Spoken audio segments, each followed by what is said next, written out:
Des chars, des galères romaines débarquent dans les arènes. Des gladiateurs risquent leur vie sur le sable de l'amphithéâtre.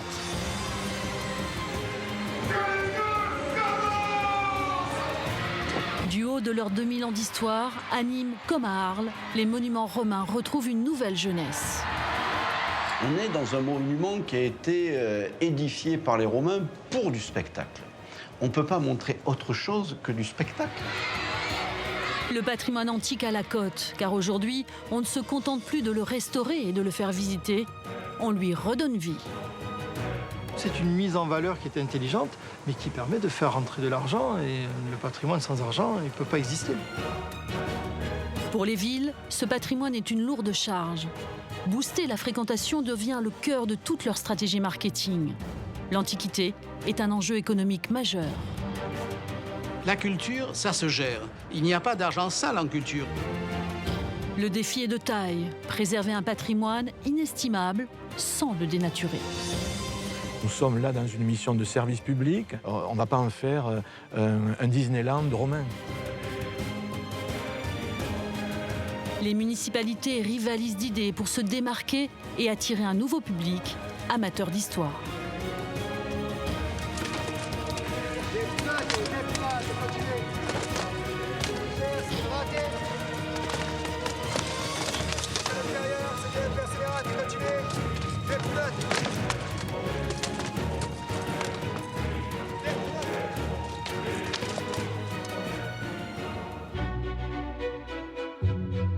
Sur les bords du Rhône, une ville classée au patrimoine mondial de l'UNESCO attire chaque année plus de 9 millions de visiteurs.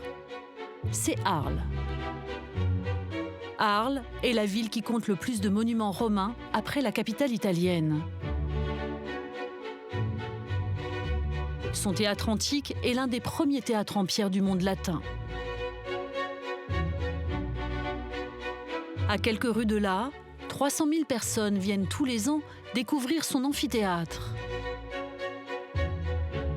Bâti sur le modèle du Colisée, c'est le monument le plus visité de la ville.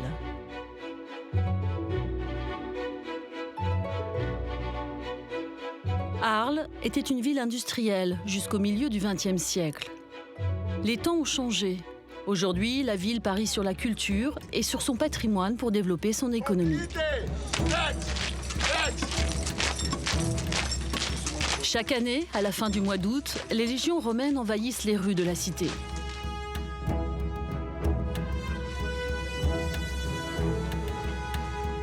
Depuis 10 ans, le festival Art et Laté, l'ancien nom d'Arles, propose des animations sur le thème de l'Antiquité. C'est un événement important pour attirer, à la fin de l'été, de nouveaux visiteurs. Donc je répète, entrée normale. C'est un archéologue qui est à l'origine de cet événement. On reste un quart d'heure. Alain Génaud travaille au musée archéologique de la ville. Quand il n'est pas sur les chantiers de fouilles, il consacre son temps libre à transmettre sa passion pour l'Antiquité avec l'aide des Arlésiens. Juste, je vous rappelle vraiment, quand vous êtes en position sur l'orchestra, vous êtes des citoyens romains, vous écoutez un dieu vivant qui parle, c'est l'empereur. C'est pas le clown du coin, c'est pas un pote. Donc vous êtes grave, vous êtes sérieux, ça veut pas dire qu'il faut faire la tête forcément. La fréquentation des monuments a augmenté depuis qu'on les met en valeur par l'animation. 1 euro investi en patrimoine, ça en rapporte 10. Donc on sait que c'est un vrai investissement, avec un vrai retour sur investissement. On sait que des gens programment leurs vacances pour venir sur Arles parce qu'il y a le festival. C'est un plus produit évident. Sur les places, dans les jardins, partout, près d'une centaine de bénévoles passionnés expliquent, racontent, vivent l'Antiquité. Moi j'en vois un qui est mort. Si une flèche est tirée, c'est une belle cuisse qui est traversée par la flèche. Autant éviter ce genre d'erreur. Mutate. Les légionnaires vont muter, vont permuter. Le rang de derrière va passer devant. Pourquoi? Parce qu'un légionnaire qui se bat en première ligne va pouvoir combattre seulement 3 à 4 minutes. Alors, nos légionnaires... La droite. Ah ouais! Ah ouais! Ah ouais! Ah ouais! Ah ouais! Ah ouais! Ah ouais! Ah ouais! On a senti que la romanité, ça intéressait le public.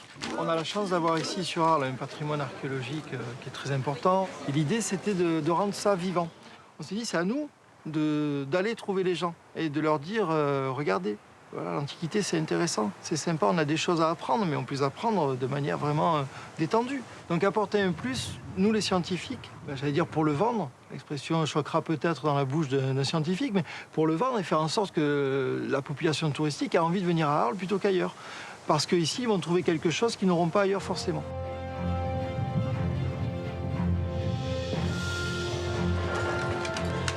Au pied, nous avons la Caligae. Et ici, c'est la Caligae, la fameuse chaussure qui a traversé le monde romain. Depuis sa création, le festival a multiplié par 10 le nombre de visiteurs. La clé du succès, l'authenticité, la fidélité à l'histoire. L'été dernier, ils étaient plus de 24 000 à venir découvrir les origines d'Arles. Cette histoire romaine, c'est aussi un ciment. On a tous été romains il y a 2000 ans. En Angleterre, au Maroc, en Libye, en Turquie, c'était le monde romain, ça. C'est aussi un des objectifs qui est sous-jacent. C'est ça, c'est essayer de créer autour de la romanité une communauté qui font que les gens, peut-être, se diront qu'ils peuvent vivre ensemble et que ce patrimoine est à eux tous, même s'ils ont un regard différent dessus. Mais leur dire, voilà, ça vous appartient, ça nous appartient à tous. Et nous, on est là pour vous donner des clés, pour voir pourquoi et comment ça vous appartient. C'est autour du Rhône que la ville s'est fondée il y a 2000 ans.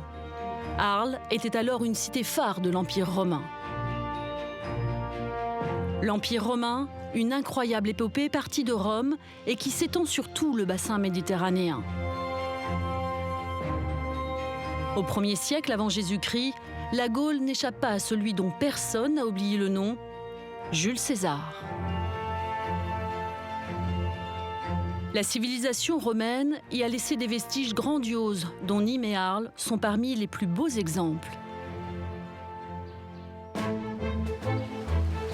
Arrelaté existe déjà avant l'arrivée des Romains. C'est un village gaulois. En 46 avant Jésus-Christ, les habitants viennent en aide à Jules César, alors en guerre contre Marseille. Ils construisent 12 vaisseaux en un mois. Grâce à eux, César gagne la guerre. Pour les récompenser, la ville gauloise devient la colonie romaine d'Arrelaté. Auguste, le successeur de César, fait édifier le forum et le théâtre. L'amphithéâtre est la création la plus spectaculaire.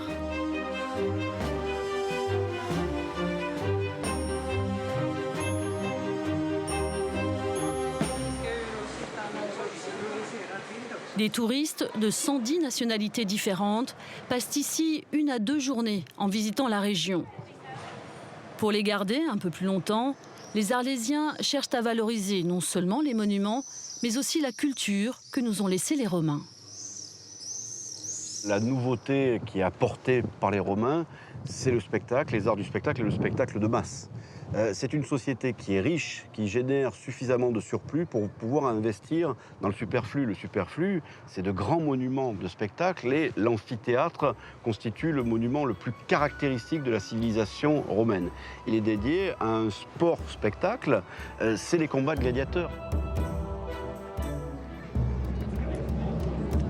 Aujourd'hui, ces gladiateurs font leur retour sur la piste.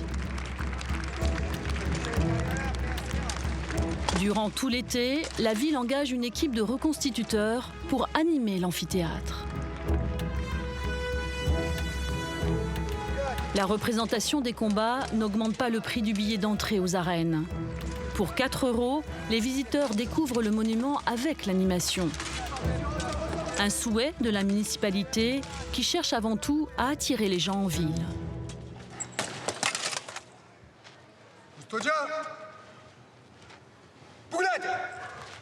Un ancien champion d'arts martiaux, Brice Lopez, a monté cette société d'animation historique.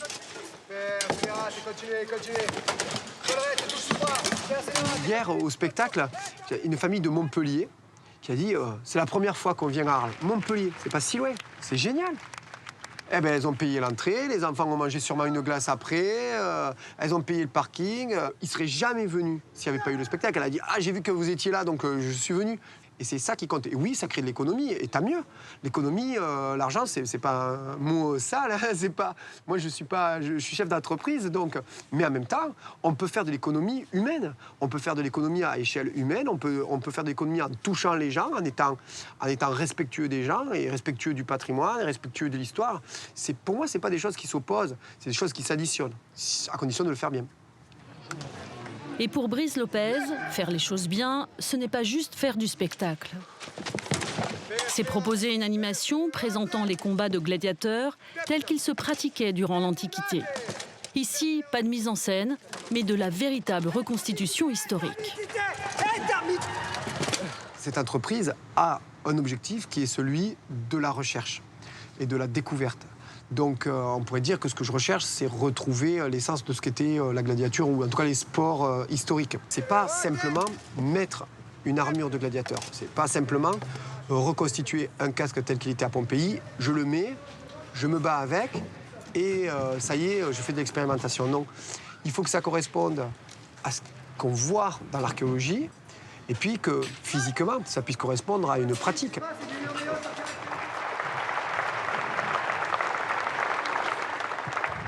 Provocateur est caractérisé par un casque sans crête, à petite visière et grand protège-nuque. C'est le seul gladiateur à porter une protection pectorale. Gladiatores salutaris. Tranquillité. La problématique après, elle est financière. Nous, on crée une activité économique et on est obligé de vivre, mais l'activité recherche, ça ne te rapporte rien. Mais pour tout ça, il faut créer de la richesse, il faut donc créer de l'économie. Et donc, on a pris ce biais du spectacle. Alors ça tombe bien, le combat de gladiateurs, c'était un spectacle dans l'Antiquité.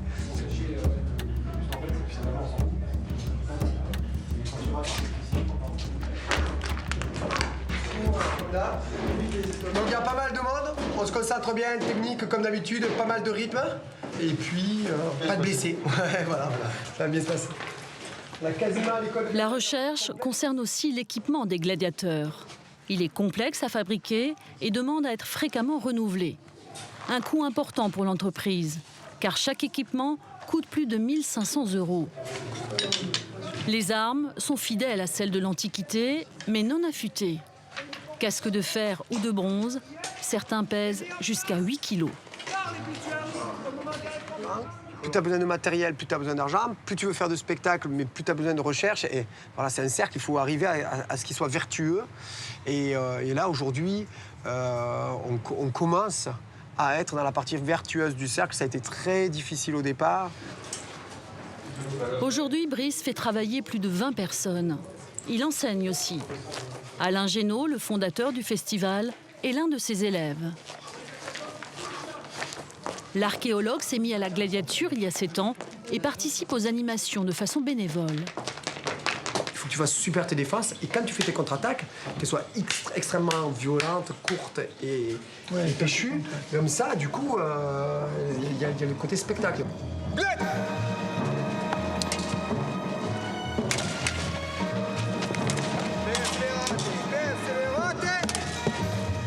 J'ai voulu passer un peu de l'autre côté du miroir.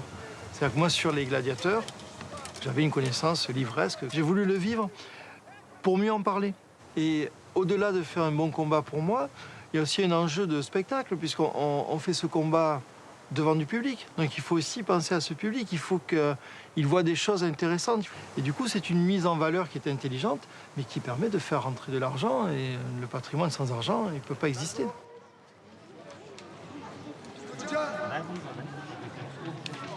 Allez, 2 par 2. Dans ces arènes, la pédagogie est le maître mot. Les enfants sont invités à éprouver par eux-mêmes les gestes des combattants de l'Antiquité. On se repose, pied parallèle, pied parallèle. On se remet en garde, custodia, custodia. Intermité. Donc quand je dirais percutité, hop, on frappe et on ramène. On a beaucoup d'enfants qui viennent. Aujourd'hui, ils ne nous font pas gagner beaucoup d'argent, mais ces enfants, demain, c'est eux qui viendront. Et où ils viendront? Là où ils ont été bien. Là où, émotionnellement, dans l'enfance, ils ont reçu quelque chose de positif qui leur a plu. Et ils viendront ici. À long terme, c'est rentable. Ici, le retour sur investissement est pensé à long terme. Les animations sont gratuites, car le patrimoine est avant tout une question de service public. Le budget du festival s'élève à près de 100 000 €. Il est entièrement financé par la municipalité, le musée archéologique et des associations de près de 100 bénévoles qui assurent les animations du festival. Et après, il va falloir harmoniser tous ces plis. La dernière partie va être posée sur le bras. Le Romain peut courir un 100 mètres avec sa tête. Des artisans font participer les enfants à des ateliers. Ateliers de tabletterie, les Romains sculptaient les petits os d'animaux. Alors je vais vous montrer comment les artisans travaillaient et après ça sera votre tour. Voilà, et t'appuies bien fort. Vraiment, t'as un petit prêt. Ici, fabrication de perles de verre, très prisées des Romaines, car elles imitaient les pierres précieuses. Et tu vas poser l'autre tout seul. Toutes ces animations sont à la disposition du public. Pour la ville, ce sont des retombées économiques importantes, car ce succès bénéficie aux commerçants. Ils sont plus de 50 à jouer le jeu. Messieurs, dames, bonjour. Bonjour, monsieur. Voici le menu romain que nous servons pendant tout le festival Arelat, pendant toute la semaine. C'est un menu composé de recettes qui viennent de ce livre qui a été écrit par Apicius, un grand cuisinier du 1er siècle, qui a été le cuisinier notamment de l'empereur Tibère. Il y a plusieurs centaines de recettes qui sont écrites à la façon de l'époque, c'est-à-dire de manière très succincte, avec très peu d'indications de quantité et de cuisson. Ce qui veut dire qu'il y a tout un travail après de reconstitution pour retrouver l'harmonie de chaque plat et notamment pour retrouver le dosage des épices, des aromates qui étaient très importants dans la cuisine de l'époque. Alors, que nous a-t-on mis dans le pain aujourd'hui? Le pain qui est fait par une boulangerie du centre-ville chaque année pendant tout le festival. Alors de toute manière de l'huile d'olive, mais dans celui-ci il y a aussi un peu de la figue et du cumin. Voilà, pour accompagner. On nous a mis à la bouche par des ateliers de cuisine romaine qui ont été organisés au musée de l'Art Antique il y a déjà maintenant une dizaine d'années. Ça nous a beaucoup intéressés, de sorte que ensuite, lorsque les responsables du festival ont cherché des commerçants partenaires, on s'est lancé. On a nous aussi travaillé la question à partir de ce livre. Et petit à petit, on a approfondi nos connaissances de manière à pouvoir justement faire goûter cette cuisine qui est très peu connue aux festivaliers. À suivre, vous aurez des filets de rouget grillés accompagnés d'un petit pavé de semoule aux asperges, dans lequel il y a aussi un peu des olives, des pignons de pain et du poireau. C'est très original. L'après-15 août est une période traditionnellement plus calme pour le restaurateur. Grâce au festival, cette période devient l'une des meilleures de la saison, avec une augmentation de son chiffre d'affaires de 15%. Il me reste à vous dire Félix Convivium. Autrement dit, bon appétit. Oui. Merci. On dit merci en romain? Comment on dit merci? Ah là, vous me posez une colle. Aujourd'hui, je dirais que dans notre économie, 20% de la population active travaille dans le domaine du tourisme et 20% de la population active travaille dans le domaine culturel. Donc cela représente la moitié de la population active qui travaille dans notre ville, 40%.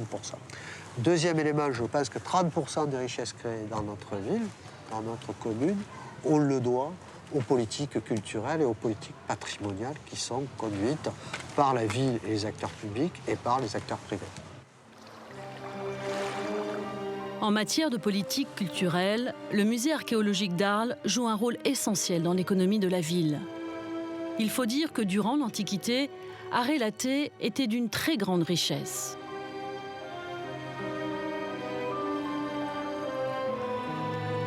Ses splendeurs s'étiraient sur les deux rives du fleuve. Des temples magnifiquement décorés. Des statues monumentales. De somptueuses demeures.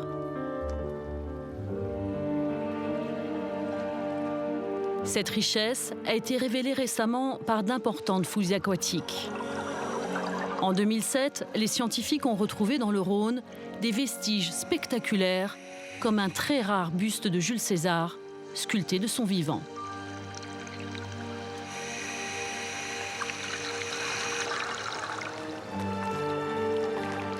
Il est aujourd'hui l'objet phare des collections du musée. Cette découverte a traversé frontières et océans et attiré des visiteurs du monde entier, multipliant par 4 les chiffres de fréquentation. Pour maintenir cet élan, les conservateurs créent des animations comme les épreuves des Jeux Olympiques dans le jardin du musée. Se balance. Et quand le bras droit recule, le pied gauche aussi, là vous vrillez d'abord les pieds, les hanches, puis les épaules, dans cet ordre-là, et le bras monte.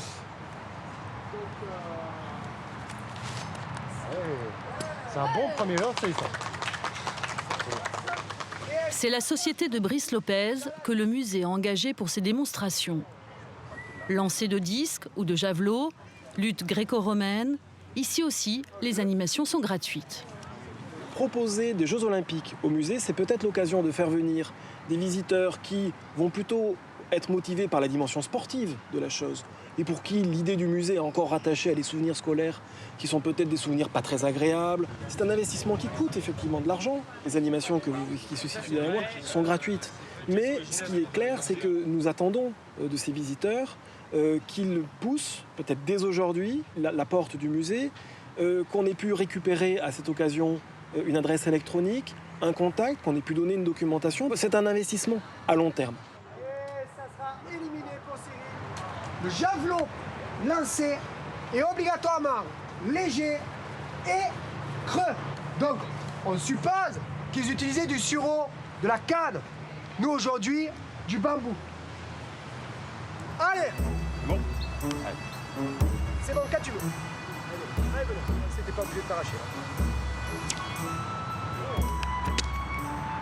Quand tu vas tirer, tu vas lâcher le javelot, mais pas le propulseur.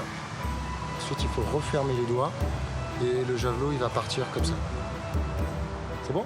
Dans un monde qui est un monde du numérique, complètement dématérialisé, si les musées ne descendent pas de leur piédestal, les musées peuvent être des institutions poussiéreuses. Donc, clairement, on n'a pas le choix. On n'a pas le choix.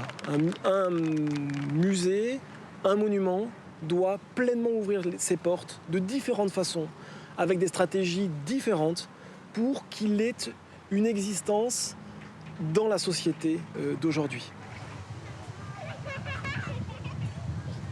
En fin de journée, c'est au tour de l'épreuve la plus impressionnante des Jeux Olympiques, le pugilat. Un sport de combat qui oppose 2 adversaires à coups de poing. Brice Lopez et ses équipes ne suivent aucune chorégraphie. Comme durant l'Antiquité, tous les coups sont portés, au risque de se blesser vraiment.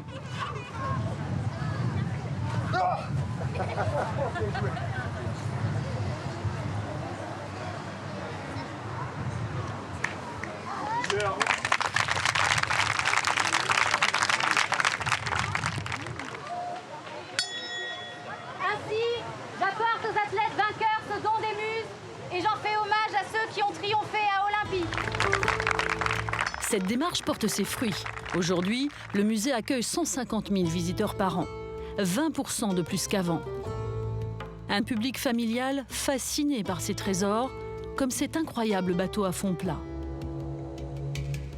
Ce chaland gallo-romain, en bois, date du 1er siècle après Jésus-Christ.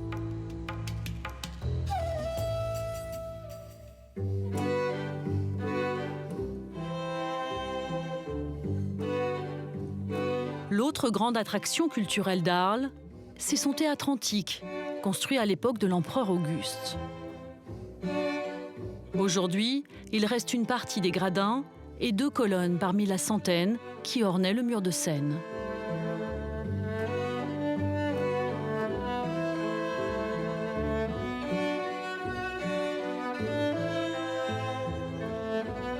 La ville consacre chaque année plus de 500 000 € à leur entretien. L'animation des monuments est donc essentielle pour en augmenter la fréquentation et la rentabilité.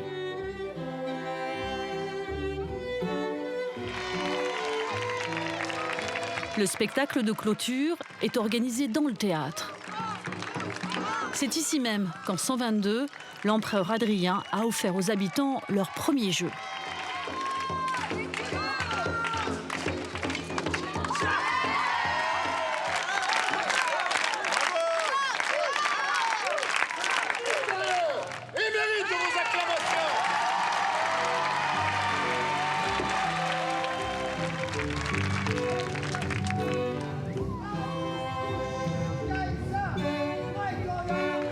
Ce spectacle, point d'orgue du festival, témoigne de la passion d'une ville pour son patrimoine et de sa volonté d'en faire le principal levier de son économie.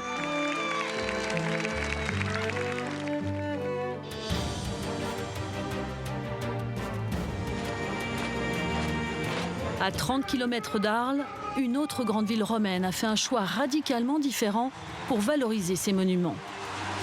Là encore, c'est un symbole de l'Antiquité qui reprend vie.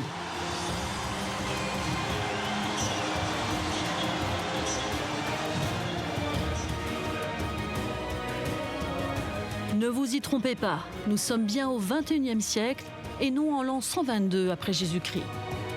Ces images ne sont pas celles du dernier péplum venu de Hollywood, mais de grands jeux organisés dans l'amphithéâtre antique de Nîmes.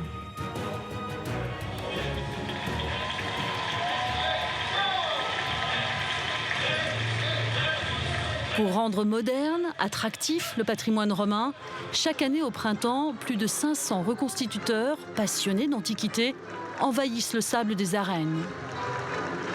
2 heures de voyage au cœur du temps, sous le règne de l'empereur Adrien. Pour vous récompenser de votre fidélité à la famille impériale, j'ai décidé de vous offrir ces jeux.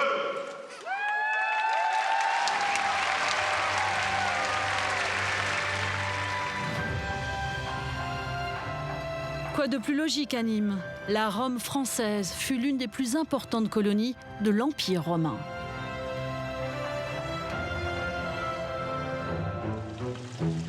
À l'origine de Nîmes, il y a une source. Des populations celtes s'établissent à proximité et en font une eau sacrée. Ils viennent y adorer Némaou, leur dieu des eaux, qui donnera son nom à Nîmes. Après la conquête romaine, Jules César y offre des terres à d'anciens légionnaires. Dès lors, les Gaulois adoptent le mode de vie romain. C'est le successeur de César, Auguste, qui développe la cité au 1er siècle, avant Jésus-Christ. L'empereur donne une enceinte à la ville. Il fait construire un grand nombre d'édifices monumentaux à sa gloire.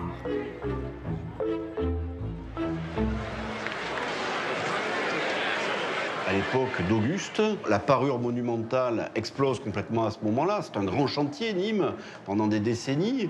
On va construire une enceinte, une muraille, qui est surtout là pour montrer l'importance de la ville. Elle n'est pas vraiment militaire, mais c'est la 5e plus longue au monde romain, 6 km de long, avec des tours, avec des portes. Et le plus important dans cette muraille, c'est la Tourmagne.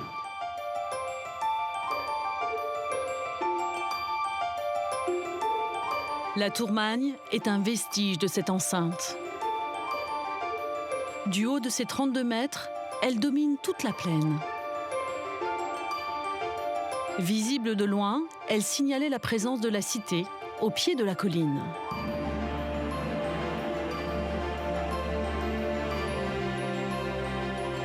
Mais ce qui a fait la réputation de Nîmes dans le monde entier, c'est la maison carrée. Le temple romain le mieux conservé au monde.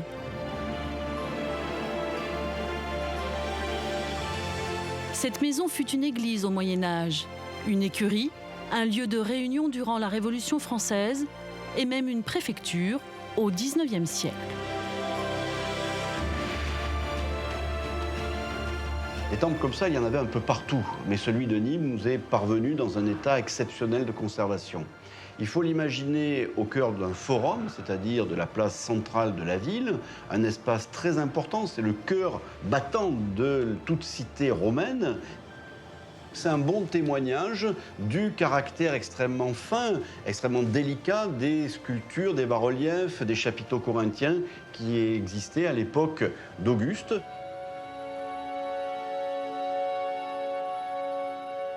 Le monument le plus impressionnant de Nîmes, c'est son amphithéâtre. Il était aussi l'un des plus imposants de l'Empire, avec une capacité de 20 000 spectateurs. Magnifiquement conservé, il possède encore ses galeries, sa piste et une grande partie de ses gradins.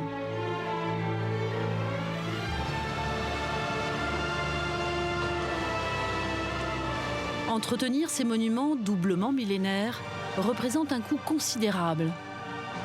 Comment attirer davantage de visiteurs dans des lieux souvent perçus comme de vieilles pierres? À Nîmes, la municipalité a compris que le patrimoine, bien valorisé, peut être une véritable manne financière. Le patrimoine romain de la ville a toujours été géré de façon municipale en interne. Ce sont des employés municipaux qui étaient responsables de l'accueil, de la vente des tickets et puis qui laissaient ensuite bagnoder les touristes dans le monument. Et demi-heure avant la fermeture du lieu, eh bien, on sonnait la cloche, on donnait un coup de sifflet et c'était terminé. C'était extrêmement inefficace et nous avons pensé que dans le cadre de notre arrivée, il fallait vraiment gérer les arènes autrement, d'une manière efficace par rapport au public et très attrayante, ce qui permet, lorsque les touristes restent longtemps dans une ville, d'y avoir soif, d'y avoir faim, d'y avoir sommeil. Ils y séjournent au plus grand bénéfice du commerce local. Pour augmenter la fréquentation, la ville a confié la gestion de ces 3 monuments emblématiques à un prestataire culturel privé, filiale d'un grand groupe industriel français. Michael Couzigou dirige la valorisation des monuments nîmois. Sa mission, la rentabilité.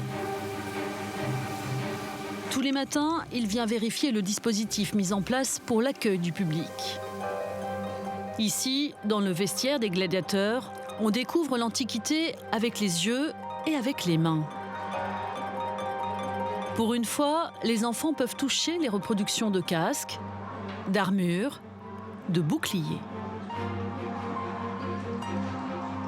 Nous, on essaie de raconter une histoire qui est très intéressante, l'histoire de l'Antiquité, l'histoire de l'Empire romain. Là, avec les arènes de Nîmes, effectivement, là, on parle des jeux dans l'Antiquité, donc c'est quelque chose que les gens fantasment aussi beaucoup. Donc nous, on a vraiment voulu raconter cette histoire et on a voulu la démocratiser et la rendre accessible au plus grand nombre. Donc que ce soit voilà, les enfants, que ce soit les adultes, les Français, les étrangers. La visite de l'amphithéâtre a été revue comme une attraction. Un conte à 2 voix prend le visiteur par la main et l'entraîne dans l'univers des gladiateurs.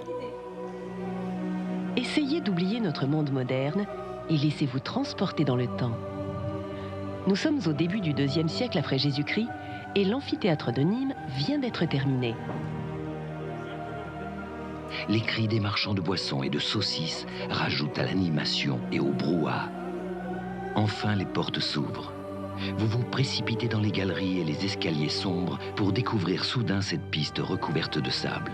Ce sable sur lequel vont mourir des dizaines d'animaux et d'hommes et qui sera retourné régulièrement pendant la journée pour étouffer l'odeur du sang.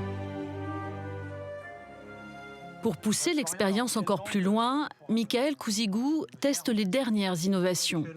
Un casque de réalité augmentée pour une immersion encore plus forte.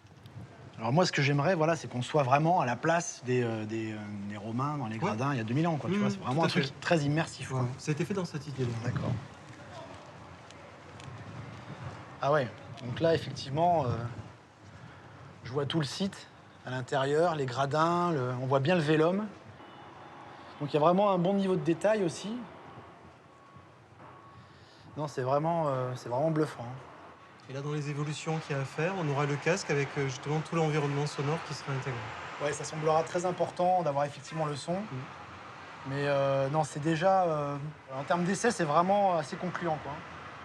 On a ce côté immersif où on a vraiment l'impression de se retrouver dans les gradins, assis là où pouvait être assis une famille de Romains il y a 2000 ans, à venir voir un spectacle de gladiateurs, une course de chars, un spectacle équestre dans les arènes. La 3D, ça fait monter le prix du billet d'entrée. Mais ça permet de capter un nouveau public. Cette idée a été exploitée à la Maison Carrée. Ce temple unique au monde a été transformé en salle de projection. Un film qui utilise les derniers effets spéciaux y raconte sa construction. Dessus, on va placer 30 colonnes. Avec des chapiteaux corinthiens. Hein. Et par-dessus, un entablement qui va avec.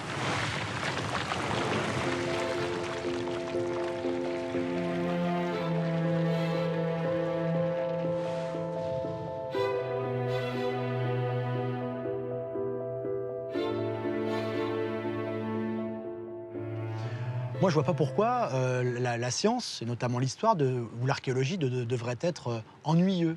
Pour nous, faire la visite classique d'un monument, même très bien conservé, évidemment, c'est très intéressant, mais on a du mal parfois à capter aussi l'attention du jeune public. Alors l'idée, c'est pas non plus de simplifier ou de Disneylandiser, entre guillemets, le discours, pas du tout. Donc avec un discours ludique mais pédagogique, scientifique, on arrive à vraiment tenir en haleine, entre guillemets, nos visiteurs. Cette approche de l'histoire par le spectacle est celle du modèle anglo-saxon. Faire gérer les monuments par le secteur privé est une vision libérale très éloignée de notre tradition où la culture est plutôt l'affaire du service public.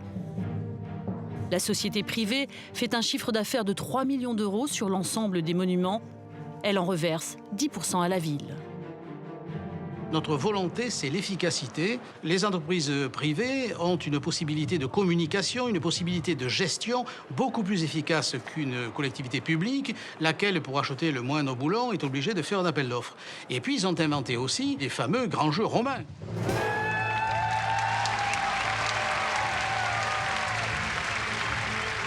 Les grands jeux romains, c'est l'immersion avec un grand I.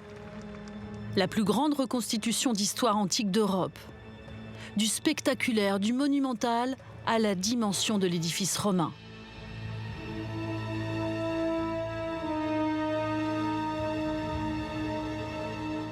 Nous, on n'est pas forcément des experts, des scientifiques, on n'est pas des conservateurs. On a besoin de travailler avec les conservateurs, on a besoin de travailler avec les archéologues, on a besoin de travailler avec les historiens.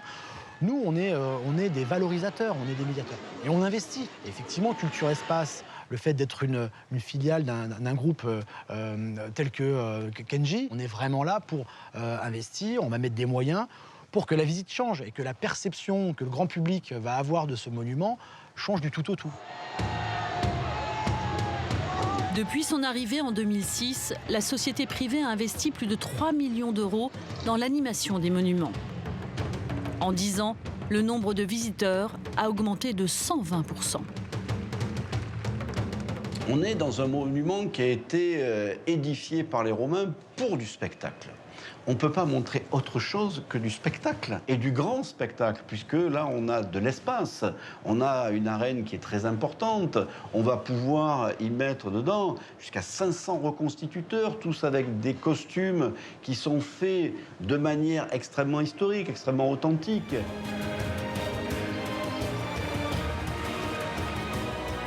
Les grands jeux romains ont lieu tous les ans au mois d'avril. En 2 jours de spectacle, ce grand show attire 24 000 personnes, prêtes à payer leur billet jusqu'à 49 €. L'investissement est de taille, 450 000 €, mais le jeu en vaut vraiment la chandelle.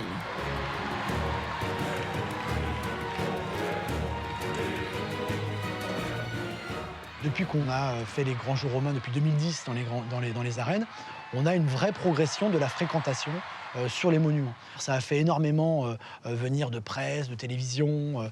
C'est de l'investissement extraordinaire en termes de communication internationale. Parce qu'on se paye quasiment une campagne de com internationale avec les grands jeux romains.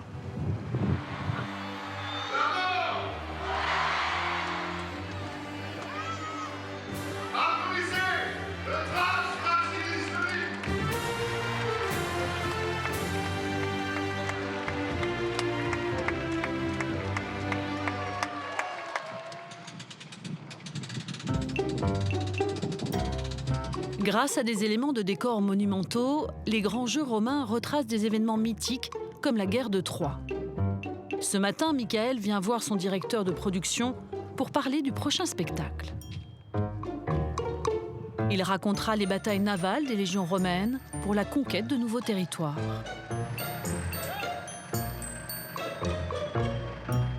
Constructeurs et décorateurs travaillent selon des consignes très précises. Le bateau du spectacle de l'année, celui de la reine Cléopâtre, va devoir être recyclé. Yann Guerrero, le directeur de production, reçoit de nouvelles instructions. L'idée, c'est qu'on peigne cette galère égyptienne qu'on avait utilisée l'année dernière, qu'on la repeigne en galère romaine, pour vraiment faire la flotte la flotte romaine qui débarque en Bretagne, sur l'île de Bretagne. Il faudra qu'on fasse le même travail que d'habitude, c'est-à-dire tout le travail de recherche, d'iconographie qu'on avait fait la dernière fois sur les galères romaines. Moi, je t'avais passé pas mal de, tu sais, les maquettes qui existaient dans les musées de la marine, choses comme ça. Ça, on a. Après, il y a tous les motifs marins qu'on peut utiliser, les dauphins, les gorgones, les tritons. Mais l'objectif est d'attirer encore et toujours plus de spectateurs. Le dernier projet en cours, un parc romain. Nous, l'idée, c'est vraiment de montrer qu'il est possible de faire un camp romain éphémère, entre guillemets, que l'on peut monter pendant une semaine avant les grands jeux romains, sur lequel nous, on peut inviter aussi des scolaires, des groupes à venir découvrir la vie quotidienne d'un légionnaire romain en campagne, quoi. Avec ce camp romain, Michael Gouzigou veut créer une véritable attraction.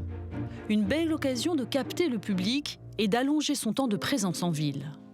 Là, on avait imaginé de faire une partie plutôt démonstration militaire avec fabrication d'armes, donc artisanat, mais forge, voilà, forge, fabrique d'armes. Le gradin, tu vois, je l'aurais fait un tout petit peu plus grand quand même. D'accord. Tu vois, mais même carrément plus grand. Il faut que ce soit un gradin de 1500, voire 2000 places, quoi. D'accord, ok.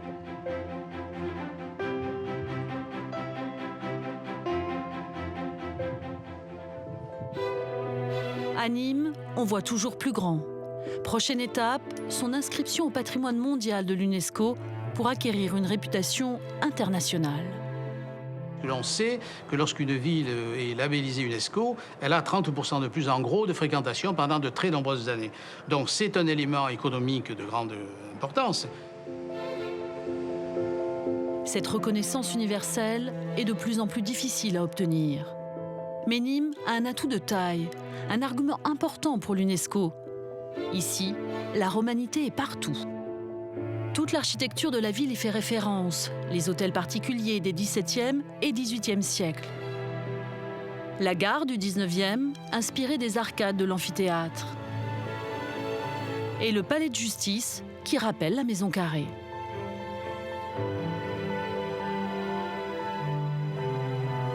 En 1993, c'est le Carré d'Art, musée d'art contemporain, que l'architecte Norman Foster a créé comme un reflet pour le temple romain.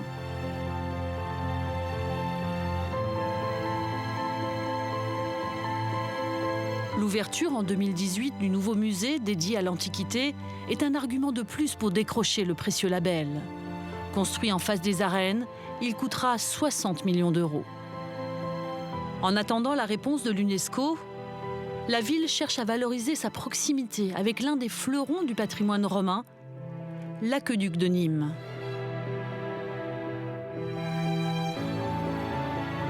Pour alimenter les besoins en eau de la ville, l'empereur Claude a fait construire un impressionnant ouvrage d'art permettant d'aller capter l'eau à 50 km de la cité. Il en reste aujourd'hui de nombreux vestiges. Le mieux conservé est le pont du Gard. Le monument antique le plus visité de France. Un ouvrage d'art fascinant chargé de transporter un bien plus précieux que l'or, l'eau. Alors l'eau, pour les Romains, est un signe de richesse, de toute évidence, surtout une eau qui puisse être utilisée en grande quantité, qu'on peut pratiquement gâcher, c'est-à-dire une eau qui coule en permanence dans les fontaines, une eau qui puisse alimenter les bains publics, les thermes, qui constituent là aussi un élément de l'art de vivre des Romains, et de l'eau qu'on peut retrouver même dans les grandes maisons, une eau courante qui permet d'alimenter les cuisines, qui permet d'alimenter les bassins, les fontaines privées à l'intérieur de ces grandes domus.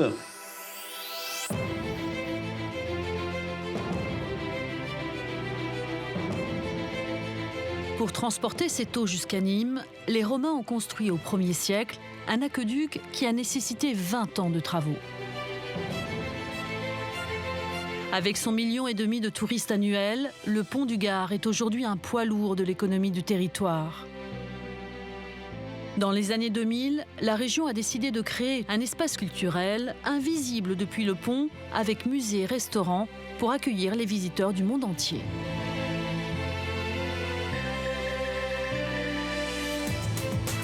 Ici, pas d'entreprise privée.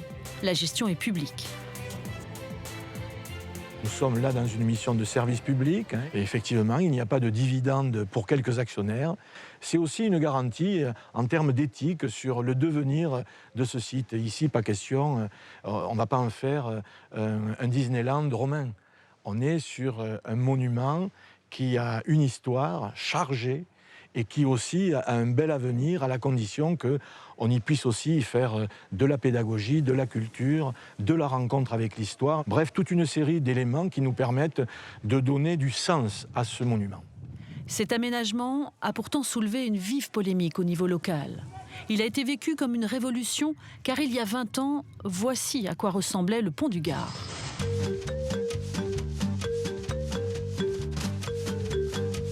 Les visiteurs se promenaient en toute liberté et sans la moindre sécurité jusque sur la canalisation à 50 mètres de hauteur. Les voitures circulaient au milieu du pont goudronné. Les cars de touristes se garaient à proximité. Le site est alors accessible à tous, gratuitement. On vient au pont. C'est en famille, on vient manger, il y a des snacks, des baraques à frites, il y a des campings, les plages, en fait, on plonge de tous les côtés. C'est vraiment le lieu de détente. C'est une grande kermesse. Le pont, quelque part, est au milieu du lieu de détente. Personne, je ne dirais pas qu'on n'y fait pas attention, mais c'est moins l'intérêt du pont que de la rivière.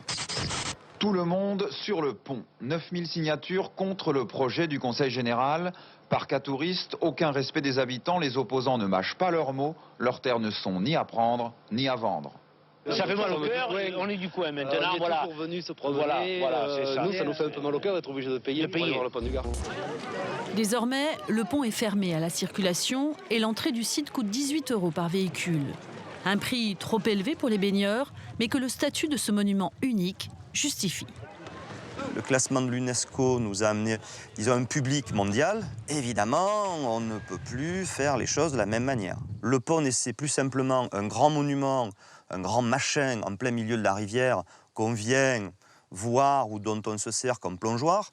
C'est véritablement le pont pour lui-même. Le pont est vu comme un atout de développement et tout se paye. Le clou de la visite, c'est la canalisation. Pour 4 € de plus, on accède aux coulisses de l'histoire. Bien, messieurs, dames, je vais maintenant vous inviter à me suivre pour faire la traversée dans l'aqueduc. Au passage, je vous montrerai ce qui s'est passé pendant les 400 ans de vie de ce canal et les petits dépôts calcaires qui se sont accumulés pendant que l'eau coulait ici. Par ici, s'il vous plaît. Laurent Charrière est guide au pont du Gard depuis 10 ans. Il accompagne des visiteurs par petits groupes dans la canalisation où l'eau circulait jusqu'au début du Moyen-Âge. Le problème, c'est que l'eau qui coule dans le canal est excessivement calcaire et que ce calcaire va finir par se déposer.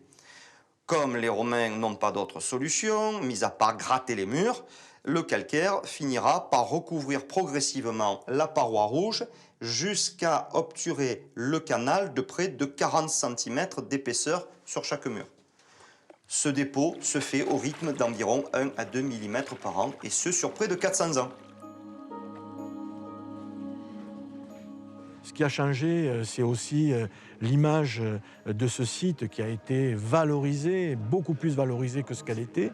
Et puis sur le plan économique, c'est aussi ici des emplois et des retombées économiques. Et pour un département comme le Gard, aujourd'hui, le tourisme est une des principales activités. Avec 8,5 millions de chiffre d'affaires par an, le pont du Gard est une véritable machine de guerre. Pour le gérer, les pouvoirs publics ont emprunté les ficelles du secteur privé. Programmer de grands événements pour attirer du public toute l'année. Chaque été, la saison s'ouvre sur les féeries qui embrasent le pont. Une mise en lumière somptueuse, création d'artistes artificiers ou effets spéciaux et pyrotechnie le disputent à l'humour et à la poésie.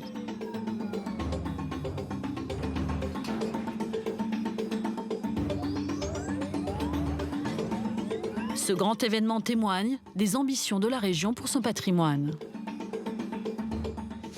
Il y a au niveau international de nombreux sites qui sont désormais inscrits au patrimoine mondial de l'UNESCO. Donc il est de plus en plus difficile de tirer son épingle du jeu. D'où cette nécessité de travailler avec la région pour avoir une offre qui soit globale et qui soit attractive. Le site du Pont du Gard et la ville de Nîmes réfléchissent à un pass commun pour inviter les touristes à visiter les deux lieux. Et on a la chance d'avoir une vitrine entre Arles, Nîmes, le Pont du Gard, c'est assez exceptionnel. Ça reste un mythe, la romanité. De ce point de vue, c'est porteur. Le patrimoine antique marque très fortement l'identité du sud de la France. Une fois valorisé, animé, cet héritage est un levier majeur pour l'économie de la région. Les taux de fréquentation ont bondi depuis 10 ans sur les sites antiques. Le public répond présent. La romanité reste une épopée légendaire.